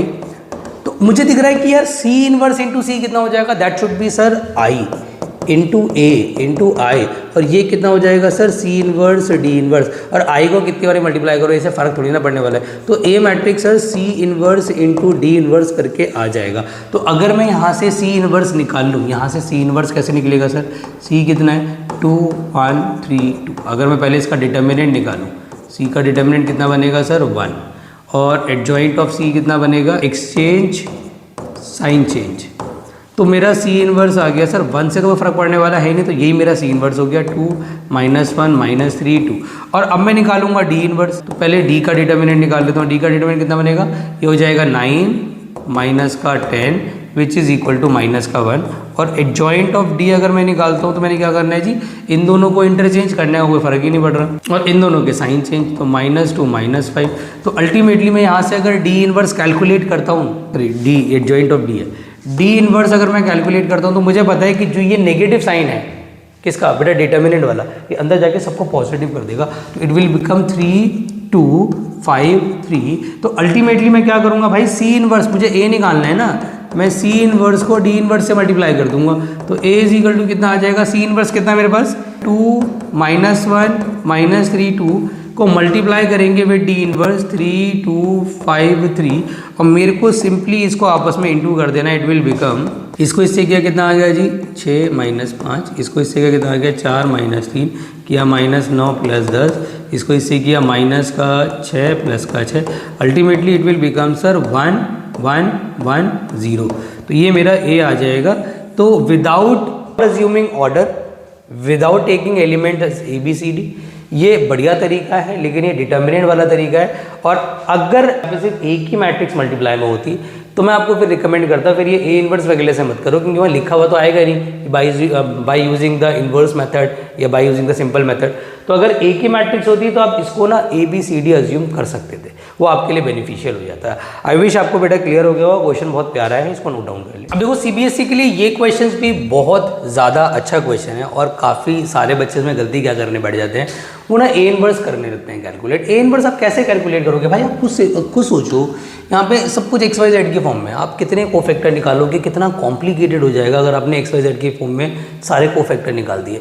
तो इन क्वेश्चन में क्या करना है मेरे भोले बच्चों, ध्यान देना, इसमें ना आप कोशिश करो कि ए इनवर्स खत्म हो जाए। क्या ए इनवर्स को खत्म करने का वो तरीका है भाई? तरीका तो देखो है, आप एक बात बताओ मुझे, यहाँ पे ए का ट्रांसपोज है और यहाँ पे ए का इनवर्स है, अगर मैं दोनों तरफ पोस्ट मल्टीप्लाई कर दूँ किससे, ए इनवर्स से, मतलब मैंने ए इनवर्स सॉरी ए से कर दो क्योंकि ए इनवर्स ऑलरेडी है, तो ए से मैंने यहाँ भी कर दिया पोस्ट मल्टीप्लाई, और ए से मैंने यहाँ भी कर दिया। यहाँ लिख देना ब्रैकेट में कि हमने क्या करा है, हमने करा है जी post multiply by A on both side. इससे क्या फ़ायदा हुआ सर ए का ट्रांसपोज तो ए के साथ रहेगा ऑब्वियसली, और ए इनवर्स इंटू ए कितना हो जाएगा, आई हो जाएगा। और अब आपने बेसिकली कुछ नहीं करना है, अब ये सिंपल क्वेश्चन बन गया, डिटर्मिनेंट का क्वेश्चन रहा ही नहीं, ये मैट्रिक्स का क्वेश्चन बन गया। 0x 2y y minus y z minus z z, यहाँ पर आ जाएगा बच्चों 0x 2y y minus y z minus z z को इंटू करके आपका क्या आना चाहिए 1 0 0 0 1 0 0 0 1। तो आप सिंपली इसको मल्टीप्लाई करेंगे, एक करके दिखा देना, इसको इससे मल्टीप्लाई करके कितना आ जाएगा आपका x² प्लस x² और उसे 1 के बराबर रख देंगे, तो ultimately 2x² is equal to 1, तो x की वैल्यू प्लस माइनस 1/√2 आ जाएगी। बाकी सब जीरो हो जाएंगे जब इंटू करोगे आप, फिर ऐसे ही आप y निकाल सकते हो, ऐसे ही आप z निकाल सकते हो, और 100% आपका आंसर आ जाएगा। तो ये अप्रोच लगाना, ना कि ए इनवर्स कोफैक्टर ये सब करने की आपको आवश्यकता बिल्कुल भी नहीं है बेटा। देखो अब आ गए सबसे इम्पॉर्टेंट कॉन्सेप्ट पर, सिस्टम ऑफ इक्वेशन, जिससे हर साल 5 नंबर का एक सवाल आता ही आता है, और इस साल भी 100% आएगा, या कभी कभी ऐसा हो जाता है, पिछले 2-3 सालों में ऐसा हुआ है कि एज अ केस स्टडी भी उन्होंने सिस्टम ऑफ इक्वेशन दे दिया है। बट अप्रोच वही है, करने का तरीका वही होता है कि आपके पास या तो 2 इक्वेशन या बेटा 3 इक्वेशंस अवेलेबल होती है। आपने वहाँ से बेसिकली क्या निकालना होता है, एक तो ए मैट्रिक्स निकालना होता है। ए मैट्रिक्स क्या होता है, एक्स वाई जेड के कोफिशिएंट्स वो आपने एज ए मैट्रिक्स लेना होता है। बी मैट्रिक्स आपकी क्या होती है, यहाँ पे थोड़ा सा गड़बड़ कर रखा है मैंने मामला, यहाँ पर बी हमारा ये नहीं होगा, बी इज दिस, ये हमारा बी क्या होता है बेटा, जो इक्वल टू में होता है वो सारा बी होता है। और एक्स मैट्रिक्स होती है वो जो अननोन टर्म्स हैं। तो ध्यान रखना क्योंकि ये ऑलरेडी इस फॉर्म में लिखा होता है A X is equal to B, तो अगर आप यहाँ से एक्स निकालना चाहते हैं तो वो ए इनवर्स बी हो जाएगा। और वही जो ए इनवर्स बी है इसी को हम बोलते हैं matrix inversion method, system of equation भी बोल सकते हैं। और साफ साफ ना इसमें या तो कई बार लिखा हुआ आता है by using the matrix inversion method x y z निकाल दो, या कभी कभी सिर्फ इतना लिखा आएगा सॉल्व।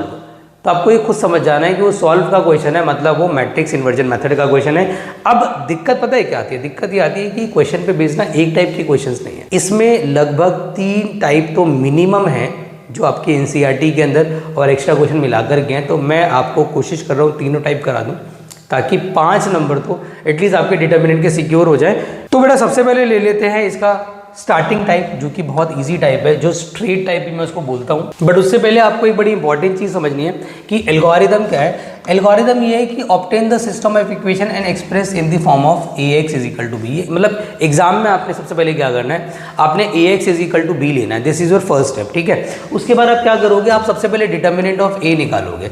अगर ए का determinant does not equal to 0 है, जो कि मुझे पूरा भरोसा है कि 99% यही होगा कि आपका डिटर्मिनेंट ऑफ ए है जो वो इक्वल टू 0 नहीं आएगा, और इक्वल टू 0 अगर वो नहीं आता है तो उसको हम बोलते हैं then the system of equation is consistent, और उसका एक ही सॉल्यूशन होगा, यूनिक सॉल्यूशन होगा। और उसको निकालने का बड़ा सिंपल तरीका होगा कि सबसे पहले आप ए इनवर्स निकालो बाय यूजिंग दिस कॉन्सेप्ट, और उसके बाद सिंपली फॉर्मूला लगा दो मैट्रिक्स इन्वर्जन मेथड का, x is equal to A inverse B. इसी केस के आने के चांसेस बहुत ज़्यादा हैं। But in case by chance 2 number 3 number में आपसे बोल दिया कि ये चेक करो कि सिस्टम ऑफ इक्वेशन जो है वो कंसिस्टेंट है या नहीं है, तो उसमें आप पता है क्या करोगे, अब उस केस में आपको फिर यहाँ पे ना एक काम करना पड़ेगा। या तो आपका determinant of A does not equal to 0 आया, तो उस केस में वो कंसिस्टेंट मतलब क्या होता है, देखो ध्यान रखना, कंसिस्टेंट मतलब होता है हैव अ सॉल्यूशन, मतलब उसका सॉल्यूशन है। और इनकंसिस्टेंट का मतलब क्या होता है कि सॉल्यूशन नहीं है। अब हैव में या तो क्या हो सकता है, यूनिक हो सकता है, मतलब या तो एक सॉल्यूशन हो सकता है, या इनफाइनाइट सॉल्यूशंस भी इसमें काउंट हो जाते हैं। और बेटा इनकंसिस्टेंट का मतलब क्या होता है कि कोई सॉल्यूशन ही नहीं होगा, नो सॉल्यूशन, ध्यान रखना इस बात को। तो हमें एक केस तो पता लग गया यूनिक वाला कि determinant of A does not equal to 0 आ जाए। अब अगला केस क्या है कि अगर इन केस आपका डिटर्मिनेंट ऑफ ए 0 आ जाता है फॉर एग्जाम्पल, तो फिर आपने एक काम करना होता है, आपको 2 चीज़ें यहाँ पे ऑब्जर्व करनी होती हैं। नंबर 1 कि एडजॉइंट ऑफ ए निकाल के आपको बी से मल्टीप्लाई करना पड़ेगा। देखो अगर डिटर्मिनेंट है 0 आ गया तो इट इज़ नॉट कन्फर्म्ड कि वो कंसिस्टेंट है कि इनकंसिस्टेंट है, मतलब यहाँ पे 2 ही केस बन सकते हैं, या तो इनफाइनाइट सॉल्यूशन या नो सॉल्यूशन। तो आपने उसके लिए पता है क्या करना पड़ेगा, आपको एडजॉइंट ऑफ ए निकालना पड़ेगा। और एडजॉइंट ऑफ ए कैसे निकालोगे, बाय यूजिंग कोफैक्टर्स का ट्रांसपोज करके आपका एडजॉइंट ऑफ ए आ जाएगा। तो once you calculate adjoint of A, उसको इंटू करो बी से। अगर वो डज नॉट इक्वल टू 0 आ गया, मतलब उसको इंटू करने के बाद 0 मैट्रिक्स नहीं बनी, तो फिर वो इनकंसिस्टेंट हो जाएगा और उसका कोई सोल्यूशन नहीं होगा। ध्यान रखना, ये केसेस बहुत रेयर आते हैं जो मैं आपको नीचे बता रहा हूँ, बट आ जाएं तो आपको पता होना चाहिए। और अगर गलती से आपका adjoint of A into B भी इक्वल टू 0 आ गया और ऑलरेडी डिटर्मिनेंट ए भी 0 आ ही रहा था, तो उस केस में सिस्टम ऑफ इक्वेशन के फिर इनफाइनाइट सॉल्यूशंस होते हैं। इतिहास गवाह है कि बोर्ड एग्जाम में ये 2 केसेस कभी नहीं आए हैं। ऊपर वाला ही केस आता है जिसमें यूनिक सॉल्यूशन है, और इसी की बेटा 3 वैरायटीज़ हैं और मैं तीनों वैरायटीज़ कवर करने वाला हूँ। तो चलिए भाई सबसे पहले तो ले लेते हैं इसका टाइप नंबर 1। टाइप नंबर 1 जिसमें आपको 2 या 3 इक्वेशंस दे रखी होंगी, ठीक है जी, और आपने सिंपली सॉल्व करना है। सिंपली सॉल्व कैसे करना है आपको बता देता हूँ। सबसे पहले आप लिखेंगे ए एक्स इज इक्वल टू, ए क्या हो जाएगा सर हमारा, ए हो जाएगा सर हमारा कोफिशिएंट्स 5 - 7 7 - 5। सर हमारा बी कितना है सर, बी है हमारा इक्वल टू वाली टर्म्स, ये अपॉन नहीं है बेटा, इसको अपॉन नहीं समझना। और x क्या हमारा, x है हमारा एक्स वाई। तो सबसे पहले हम क्या करेंगे सर, सबसे पहले हम निकालेंगे जो सर a का डिटर्मिनेंट टू चेक कि इसमें यूनिक है इनफाइनाइट है क्या है। तो माइनस का 25 प्लस का कितना हो जाएगा सर, ये प्लस का 49 तो कैलकुलेट करके 24 आ गया, मतलब यस यूनिक सॉल्यूशन है सर। फिर एडजॉइंट ऑफ ए निकालो, मैं शॉर्टकट से निकाल लूँ, एग्जाम में आप मत निकालना शॉर्टकट से। तो यहाँ पे इन दोनों को इंटरचेंज करते हैं, -5 and 5, इनके साइन चेंज करते हैं तो 7 and -7 हो जाएगा। फिर आपका ए इनवर्स तैयार हो जाएगा।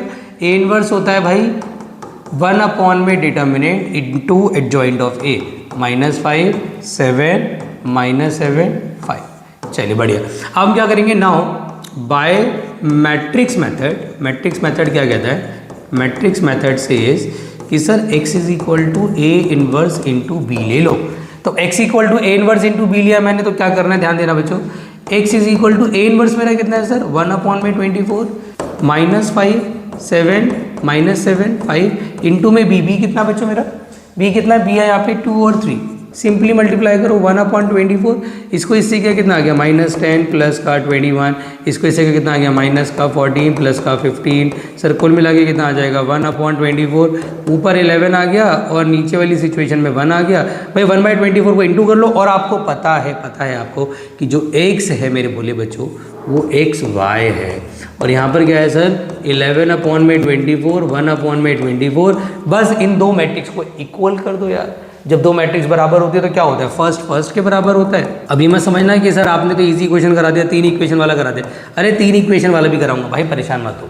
तो ये एक तरीका होता है जिसमें आपको simply system of equation given होंगी 2 या 3, उनका डिटर्मिनेंट है डज नॉट इक्वल टू 0 आएगा, और अब सीधा मैट्रिक्स इन्वर्जन का मेथड लगा देंगे, x equal to A inverse B. Direct question आएगा 5 नंबर का, बट 5 का अगर आएगा तो 2 इक्वेशन वाला नहीं आएगा, उसमें इक्वेशंस बेटा 3 इन्वॉल्व होंगी, ध्यान रखना इस बात को। भाई अगला टाइप है बच्चों टाइप नंबर 2, जिसमें आपको ए दे देगा और पहले आपसे बोलेगा भाई सिस्टम ऑफ इक्वेशन छोड़ो, पहले तो जो मैं आपको ए दे रहा हूँ ना चुपचाप बैठ करके इसका इन्वर्स निकालो। तो आपने चुपचाप बेटा उसका इन्वर्स निकालना है। तो मैंने अभी तक एक भी क्वेश्चन नहीं करा इसमें ऑर्डर 3 क्रॉस 3 हो, ये मैं आपको बता दे रहा हूँ, और इसको लिखने का तरीका भी बता दे रहा हूँ कि अगर आपके पास ऑर्डर 3 क्रॉस 3 आ गया तो सबसे पहले तो आप डिटर्मिनेंट ए निकालो। अभी सिस्टम ऑफ इक्वेशन मतलब इक्वेशन को भूल जाओ, अभी उसके बारे में चिंता मत करो। तो आपने डिटर्मिनेंट ऑफ ए निकाला, कितना आएगा सर। अब एक्सपेंशन इसका कैसे होता था मैं आपको बता देता हूँ, अगर किसको याद नहीं है तो भाई कैसा होता था कि यहाँ प्लस लेते थे, माइनस लेते थे, प्लस लेते थे। अगर आप R1 के अलॉन्ग कर रहे हो तो R1 के अलॉन्ग कर रहे हो तो आपने क्या करना है जी, आपने सबसे पहले ये एलिमेंट लिखना है 1 लिख का, रो एंड कॉलम डिलीट करो, इसकी इससे मल्टीप्लाई प्लस का 3 हो जाएगा। अगला बेटा ये भी माइनस माइनस माइनस प्लस हो गया, इसके रो एंड कॉलम को डिलीट करो, कितना आ जाएगा 2 + 3 हो जाएगा। अगला 1 लिखा, रो कॉलम डिलीट किया, कितना आ जाएगा 2 माइनस का 1 हो जाएगा। तो ए का डिटर्मिनेंट मेरा आ जाएगा 4 + 5 + 1, तो अल्टीमेटली मेरा ये 10 आ गया। तो सर ए का डिटर्मिनेंट 10 आ रहा है, डज नॉट इक्वल टू 0, मतलब इन्वर्स एग्जिस्ट करेगा। अब मैं आपको एक हमेशा एडवाइस करता हूँ बच्चों को कि C11 C12 C13 ऐसे लिख के अगर एग्जाम में आप ना भी करें तो चलेगा। आप सीधा भी लिख सकते हैं कि आप ना एक ही बार में कोफैक्टर ऑफ R1 निकाल लें। अब कोफैक्टर ऑफ R1 क्या करो, R1 पे उंगली लगाओ, रो कॉलम डिलीट 1 1 माइनस, पहले तो यहाँ पे ना इसको मिटाओ यार, क्या फालतू की चीज़ें मैंने लिख दी है यहाँ पे। हाँ जी, यहाँ उंगली लगाओ, रो कॉलम डिलीट किया, 1 पॉजिटिव का 3 कितना हो जाएगा 4 हो जाएगा। अगले पे अब देखो साइन चेंज मैं नहीं करूँगा, अगले पे उंगली लगाओ, रो कॉलम डिलीट, इसमें ना गलती होने के चांसेस नहीं होते, तो रो कॉलम डिलीट, इसकी इससे मल्टीप्लाई करी 2 + 3 कितना आ जाएगा 5 आ जाएगा। भाई अगले पे उंगली लगाई 2, तो वैसे भी यहाँ पे हमने इसको निकाल ही रखा था तो आप यहाँ से भी ले सकते थे। अब लेते हैं कोफैक्टर ऑफ R2, तो अब R2 पे उंगली लगा लो भाई, रो कॉलम डिलीट -1 माइनस का 2 हो जाएगा। फिर इस पे उंगली लगाई, रो कॉलम डिलीट, इसकी इससे किया 1 - 1 0 हो जाएगा। फिर यहाँ उंगली लगाओ, रो कॉलम डिलीट 1 + 1 पॉजिटिव का 2 हो जाएगा। फिर लिखो कोफैक्टर ऑफ R3। अब R3 के ले रहा हूँ तो ये डिलीट यहाँ 3 - 1 कितना आ जाएगा 2 आ जाएगा। ये डिलीट -3 - 2 कितना हो जाएगा -5 हो जाएगा। ये डिलीट 1 पॉजिटिव का 2 कितना हो जाएगा 3 हो जाएगा। हो सकता है मुझसे भी कोई कैलकुलेशन मिस्टेक हो गई हो, आप चेक कर लेना एक बारी। तो आपने सारे कोफैक्टर्स निकाल दिया। आप कहोगे सर जो साइन है वो तो चेंज किए नहीं, साइन हमेशा इसमें चेंज होते हैं बेटा, किसके, नॉर्थ साउथ ईस्ट वेस्ट, मतलब डायगोनल के साइन चेंज नहीं होते, डायगोनल के साइन चेंज नहीं होंगे। नॉर्थ साउथ ईस्ट, ईस्ट इधर होता है इधर होता है, देख लेना यार तुम, ईस्ट वेस्ट मतलब नॉर्थ साउथ ईस्ट वेस्ट के आपने साइन चेंज कर देने हैं, तो यहाँ से आपको इजीली मिल जाएगा। और एडजॉइंट ऑफ एज आपको निकालना है ना, तो आप एक बार में ट्रांसपोज कर दो ना, आप मतलब क्या करो, R1 के जो कोफैक्टर है वो कॉलम 1 में लिख दो ना सीधा, 4 -1 सॉरी -5 1, और यहाँ पे पॉजिटिव हो चुका है ये, तो ये हो जाएगा 2 0 माइनस का 2 2 5। अभी मेरा एडजॉइंट ऑफ ए आ गया, तो ए इनवर्स मेरा कितना आ गया सर, ए इनवर्स मेरा आ गया अल्टीमेटली, क्योंकि यहाँ पे 10 था तो वो जो 10 है वो तो बाहर आ जाएगा, वो 10 अगर बाहर आ जाएगा तो यहाँ पे कितना आ गया 1/10, और ये पूरा एज इट इज। अब आप क्या करो, मेरी बात समझना, अब आप एक काम करोगे बहुत सिंपल, कि यहाँ पर जो सिस्टम ऑफ इक्वेशन आप लेते थे, आप Ax = b लिखते थे ना, नाउ Ax = b मत लिखो, आप लिखो Cx = b। वेयर सी क्या होगा, सी होगा सर एक्स वाई जेड का कोफिशिएंट। एक्स का कोफिशिएंट कितना है 1 2 1, अगला कितना आएगा -1 1 1, अगला कितना आएगा 1 -3 1, और भैया एक्स तो पता ही है क्या होता है, एक्स वाई जेड, और जो बी है वो पता ही है क्या होता है बेटा, इक्वल टू वाली टर्म, और इक्वल टू में क्या दे रखा है 4 0 4 0 2, राइट। अभी आपने लिख दिया, आपने हमेशा जो आप निकालोगे मैट्रिक्स फ्रॉम इक्वेशन उसे अब ए मत मानना, क्योंकि ए उसने ऑलरेडी मान लिया है, आप उसको सी मानना। तो अब आप ना एक चीज़ ऑब्जर्व करोगे, आप क्या ऑब्जर्व करोगे, या तो तुम्हारा जो सी है और ए है वो 100% सेम होगा, मतलब अगर सी ए के बराबर हुआ तो जो सी का इन्वर्स है वो ए का इन्वर्स भी सेम हो जाएगा, और ए इन्वर्स आप ऑलरेडी निकाल चुके हैं, क्योंकि हेंस शब्द का इस्तेमाल हुआ है, तो हेंस का मतलब ये होता है कि जो ए इन्वर्स निकाला है यूज दैट, तो ए इन्वर्स आपका ऑलरेडी निकला पड़ा और वही आपका सी इन्वर्स हो जाता, और आप सीधा फॉर्मूला लगा देते x = C inverse × B and you will get your answer. तो ए इन्वर्स का इस्तेमाल भी हो जाता और सी इन्वर्स आपको सीधा मिल जाता। बट कहानी में ट्विस्ट क्या है कि ये वाला जो सी है बेसिकली वो ए के बराबर नहीं है। क्यों? क्योंकि सर यहाँ पे जो एज अ रो लिखा हुआ है वो यहाँ पे एज अ कॉलम है, as a row as a column, as a row as a column. मतलब सर कहानी में ट्विस्ट क्या आ गया, कहानी में ट्विस्ट यह आ गया कि जो हमारा सी है बेसिकली वो ए का ट्रांसपोज है। तो कोई दिक्कत वाली बात नहीं है यार। आपको ना एक और प्रॉपर्टी याद करनी पड़ेगी, ए इनवर्स का ट्रांसपोज बोलो या ए के ट्रांसपोज का इनवर्स बोलो, एक ही बात है। तो आप क्या करोगे, मेरी बात समझना, आप सी इनवर्स कर दो यहाँ पर, तो यहाँ पे ए के ट्रांसपोज का इनवर्स हो जाएगा। अब सी इनवर्स अगर आपने किया, फॉर एग्जाम्पल सुनना मेरी बात ध्यान से इधर, क्योंकि आपको पता है कि ए इनवर्स का ट्रांसपोज बोलो या ए ट्रांसपोज का इनवर्स बोलो एक ही बात है, तो आप नेक्स्ट स्टेप में क्या करोगे, सी इनवर्स = ए इनवर्स जो आपने निकाला हुआ है उसका ट्रांसपोज कर दो। मतलब आप सी इनवर्स निकालने से बच गए, मतलब आपको adjoint of C, determinant of C, ये सब कुछ निकालने की ज़रूरत नहीं है। Now what you have to do, आपने सिंपली क्या करना है भाई, जो आपने ए इनवर्स निकाला हुआ है उस ए इनवर्स का आप ट्रांसपोज कर दो। ये बहुत प्यारा क्वेश्चन है बेटा, बोर्ड एग्जाम के लिए ध्यान रखना। यहाँ आ जाएगा 4 2 2, यहाँ आ जाएगा -5 0 5, और यहाँ आ जाएगा 1 - 2 3। तो ये मेरा सी इनवर्स आ गया। बस सर मौज आ गई, अब तो कोई टेंशन वाली बात ही नहीं है। When you have the C inverse you have already B, आपने सीधा फॉर्मूला लगा देना है, x = C इनवर्स × B, और उसको मल्टीप्लाई करके जैसे मैंने पिछला वाला क्वेश्चन किया है बिल्कुल सेम आपका x y z की वैल्यूज़ आ जाएंगी।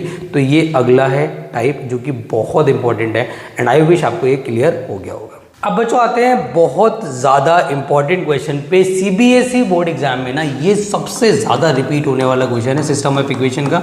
ये टाइप नंबर 3 है। तो मैंने एक टाइप आपको क्या बताया कि स्ट्रेट क्वेश्चन आएगा, दूसरा टाइप मैंने क्या बताया कि find A inverse and use it to solve the system of equation, और जो तीसरा टाइप है वो ये आपसे बोलेगा कि पहले इनका प्रोडक्ट निकालो एंड उसका यूज करो, प्रोडक्ट का यूज करो to solve the system of equation. ये बहुत प्यारा क्वेश्चन है भाई। तो आप सबसे पहले क्या करो, आप एक मैट्रिक्स को सी मानो और एक को डी मानो। -4 4 4, -7 1 3, 5 -3 -3, ठीक है। और यहाँ पर आ जाएगा सर फॉर एग्जांपल 1 - 1 1, 1 - 2 -2। तो आप ना सिंपली पहले इसका प्रोडक्ट निकालो। आप इसका प्रोडक्ट कैसे निकालोगे, सुनना मेरी बात ध्यान से, मैं थोड़ा सा यहाँ पे शॉर्ट में बताऊंगा बट आपका कॉन्सेप्ट क्लियर हो जाएगा 100%। आपने क्या करना है, आपने ना एक रो पकड़ी, को इससे किया कितना आ गया -4, इसको इससे किया +4, इसको इससे किया 8 हो गया, ठीक है। चलिए इसको इससे करेंगे तो फर्स्ट और सेकंड कॉलम कितना आएगा 4 -8 +4, फिर इसको इससे करेंगे -4 -8 +12। अब एक ही रो में आपको आइडिया लग जाएगा कि आपको CD मल्टीप्लाई करने के बाद क्या मिलने वाला है, क्योंकि ध्यान रखना जब यूज़ द प्रोडक्ट के क्वेश्चंस आते हैं तो उसमें हमेशा मल्टीप्लाई करने के बाद या तो आइडेंटिटी मैट्रिक्स मिलता है या आइडेंटिटी मैट्रिक्स का मैं कहूँगा कि मल्टीपल मिलता है। जैसे यहाँ पे मेरे को साफ साफ नज़र आ रहा है कि मेरा प्रोडक्ट क्या आने वाला है, मुझे निकालने की ज़रूरत भी नहीं है, बट एग्जाम में आप निकाल के दिखाओगे। सर यहाँ 8 आ रहा है, 0 आ रहा है, 0 आ रहा है, 0 8 0 आएगा, 0 0 8 आएगा, तो कुल मिला के ये 8 आई आ गया। मतलब मेरा CD जो है वो 8 आई के बराबर आ गया। अब ये कोई इत्तेफाक नहीं है, हमेशा इन क्वेश्चंस में ये होगा ही होगा कि जो प्रोडक्ट आप निकालोगे वो मल्टीपल ऑफ आई आएंगे। अब सर दिक्कत ये है कि इसका यूज़ कैसे करें। तो इसके यूज़ के लिए आपको पहले क्या करना पड़ेगा, यहाँ से now by AX is equal to B से आपको पहले A निकालना पड़ेगा। A मतलब क्या, एक्स वाई जेड के कोफिशिएंट 1 -1 1 1 -2 2 1 3। अब A निकालते ही आपका काम हो जाएगा, आपको समझ आ जाएगा कि सर जो मैंने A निकाला है और जो मेरे को D दे रखा है, जो हमने D माना है वो तो सेम है। और ये भी कोई इत्तेफाक नहीं है, 100% ऐसा होगा ही होगा कि जो आपके पास A है और जो यहाँ पर आपके पास बेटा D है या फिर C, हो सकता है C के बराबर हो, A हो सकता है D के बराबर हो, वो आएगा ही आएगा बेटा। तो यहाँ पर D और A तो बराबर हो गए। तो अगर D और A बराबर हो गए सर, तो अगर मैं D का इन्वर्स निकाल दूं तो A का इन्वर्स आ जाएगा, क्योंकि यूज़ द प्रोडक्ट तो करना ही है मुझे। और क्या मैं इस सिचुएशन से D का इन्वर्स निकाल सकता हूँ। CD इज इक्वल टू मेरे पास 8i है, क्या मैं यहाँ से बेटा यहाँ पे जो D है उसका इन्वर्स निकाल सकता हूँ? बिल्कुल। अभी तो मैंने आपको सिखाया है कि पोस्ट मल्टीप्लाई कर सकते हो, प्री मल्टीप्लाई कर सकते हो, यू कैन डू दैट। तो क्या करोगे sir, post multiply by D inverse on both side. तो मैंने यहाँ पे किया D inverse is equal to 8i D inverse, भाई ये हो जाएगा C into I is equal to 8i D। तो एक काम कर दो ना, सीधा लिख देता हूँ इसको भी, क्योंकि मुझे पता है कि सर क्या होने वाला है कि आई D इनवर्स तो क्या हो जाएगा, D इनवर्स ही हो जाएगा। तो कुल मिला के यहाँ से सिचुएशन क्या मिल जाएगी सर मेरी, C is equal to 8 times of D inverse, मतलब D inverse is equal to 1/8 times of C, मतलब D inverse is equal to sir 1/8 times of C। कितना मेरे पास C ये रहा -4 4 4 -7 1 3 5 -3 -3। तो you will have the D inverse, तो आपको D inverse मिल गया। और कहीं ना कहीं जो मेरा D इनवर्स है सर वही तो मेरा A इनवर्स है, तो A इनवर्स मेरे को मिल गया, यूज़ द प्रोडक्ट मैंने कर लिया। अब मुझे सिर्फ क्या करना है, by the matrix inversion method X is equal to A inverse B निकाल देना है and I will get the answer. तो ये आखिरी टाइप था बेटा, तीसरा टाइप था जो कि डिटर्मिनेंट के लिए काफ़ी ज़्यादा इंपॉर्टेंट है। एंड आई विश आपको ये वाला टाइप क्लियर हो गया होगा। अब मैं बेटा 1 मार्कर का खजाना दे रहा हूँ तुम्हें, प्लीज़ वो सारे फॉर्मूले याद कर लेना, क्योंकि कम से कम 3 क्वेश्चन बेटा डिटर्मिनेंट की ना MCQs में फंसने वाले हैं, ध्यान रखना वाली बात। ये है भाई वो खजाना जिसकी मैं बात कर रहा हूँ। अगर ये क्वेश्चंस एग्जाम में आ जाएं तो आपका बेड़ा पार हो जाएगा। कम से कम मान के चलना कि डिटर्मिनेंट और मैट्रिक्स के 4 MCQ, मतलब एक मैट्रिक्स का 3 डिटर्मिनेंट के आएंगे। मैं बहुत इंपॉर्टेंट वाले फॉर्मूलाज बता रहा हूँ। देखो ये तो मैंने आपको बता ही दिया है कि सॉरी ये मैंने आपको नहीं बताया, मैं आपको बता देता हूँ। कई बार ऐसा होता है कि आपको ना फॉर एग्जांपल A इंटू में मैं हैंड टू हैंड इन पे बेस्ड ना क्वेश्चन भी करा रहा हूँ। A इंटू में adjoint of A is equal to ना आपको दे देगा 5i और फिर आपसे बोलेगा फाइंड A का डिटर्मिनेंट। तो अगर आपको ये प्रॉपर्टी याद होगी कि A इंटू एडजॉइंट A करके डिटर्मिनेंट ऑफ A इंटू आई आता है, तो आपको साफ साफ पता लग जाएगा कि सर डिटर्मिनेंट ऑफ A तो मेरा 5 आ गया। मतलब 1 नंबर के क्वेश्चन होते हैं, ट्रिकी क्वेश्चंस होते हैं, बस फॉर्मूला याद होना चाहिए। अब ये वाला फॉर्मूला भाई बहुत इंपॉर्टेंट है। मैं इंपॉर्टेंट फॉर्मूला में पहले यहाँ पे ना एक काम करता हूँ, स्टार बना देता हूँ भाई। ये वाला देखो, formula number 1, formula number 2, formula number 3 and formula number 5 and formula number 7 और फॉर्मूला नंबर 10 और सिंगुलर मैट्रिक्स वाला। मतलब ये तो ऐसे फॉर्मूला है जो सबसे ज़्यादा इंपॉर्टेंट है, मतलब जिन पे बेस क्वेश्चन बन सकते हैं। अब जैसे कि इस पे बेस आपको बोल रहा है एडजॉइंट ऑफ A का डिटर्मिनेंट निकालो। क्या फॉर्मूला होता है, डिटर्मिनेंट ऑफ A की बार n-1, फिर n क्या होता है, ऑर्डर। अब सर कहते हैं ऑर्डर, तो सर यहाँ पे 3 क्रॉस 3 आएगा, तो क्या लेंगे भाई 3 लेंगे ना, या तो ऑर्डर 2 क्रॉस 2 होगा या ऑर्डर 3 क्रॉस 3 होगा, इससे ऊपर तो आपका होगा नहीं। तो यहाँ पर अगर A इंटू में एडजॉइंट ऑफ A निकालना हो तो ये फॉर्मूला होता है। अगर सर किसी कांस्टेंट को अंदर इंटू करके दे दे और मुझसे बोले कि जी ना आप ये मतलब आपसे पता है क्या बोलेगा, आपसे बोलेगा कि अगर ए का डिटर्मिनेंट आपको दे रखा है 5 और ऑर्डर है मेरा कितना 3×3, तो आपसे बोलेगा कि -2a का डिटर्मिनेंट कितना होगा। तो अगर आपको ये फॉर्मूला याद होगा आप डायरेक्टली लगा दोगे ना यार। आप क्या करोगे, आप यहाँ से जो ये -2 है इसको बाहर करोगे तो इसकी पावर आप क्या लगा दोगे, ऑर्डर लगा दोगे, और अंदर क्या आ जाएगा, डिटर्मिनेंट ऑफ ए। तो यहाँ आ जाएगा -8 इंटू में डिटर्मिनेंट ऑफ ए कितना है 5, तो कितना आ जाएगा माइनस। मतलब बेसिकली इम्प्लीमेंटेशन ना इज़ वेरी इजी, इम्प्लीमेंटेशन को आपको प्रॉब्लम नहीं आने वाली है। अब जैसे कि इस पे बेस क्वेश्चन कैसे आ सकता है, आपसे बोलेगा कि यार ना आपको मैं इफ ए का डिटर्मिनेंट इज इक्वल टू -8 है, तो आपसे बोलेगा कि फाइंड ए इनवर्स का डिटर्मिनेंट। तो ए इनवर्स का डिटर्मिनेंट कितना हो जाएगा, दैट्स 1/-8। मतलब ए इनवर्स का डिटर्मिनेंट कितना हो जाएगा, जो ए का डिटर्मिनेंट होगा उसका रेसिप्रोकल, बात खत्म।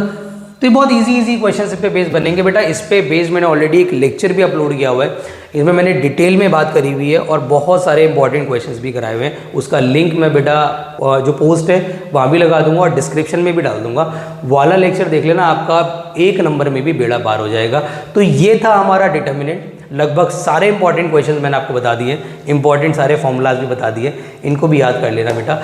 अब तुम लेकर के बैठ जाओ एनसीईआरटी, अब उसके लगा लो इंपॉर्टेंट क्वेश्चन जो मैंने अपलोड करी हुई है आपके लिए, शॉर्ट वीडियो जो अपलोडेड है उसमें जाओ, देखो कि क्या क्या इंपॉर्टेंट है, जो जो इंपॉर्टेंट है उसको लगा लो, और जो डाउट है उसको कमेंट में भी आप मेरे को बता सकते हैं। और डे 4 हमारा हो गया है बेटा, कमेंट में लिखा हुआ आ जाना चाहिए कि day 4 completed with your name, मेरे को यहाँ मेंशन होना चाहिए, मुझे दिखना चाहिए कि आप लोग भी मेहनत कर रहे हो, तभी मेरे को मेहनत करने का फायदा भी, तभी मुझे थोड़ा मोटिवेशन भी आएगा ना कि यार आप लोगों के लिए और अच्छा कंटेंट लेकर आऊँ। 15 डेज में हम मैक्सिमम सारी इंपॉर्टेंट चीज़ें कवर अप कर ले। Bye bye.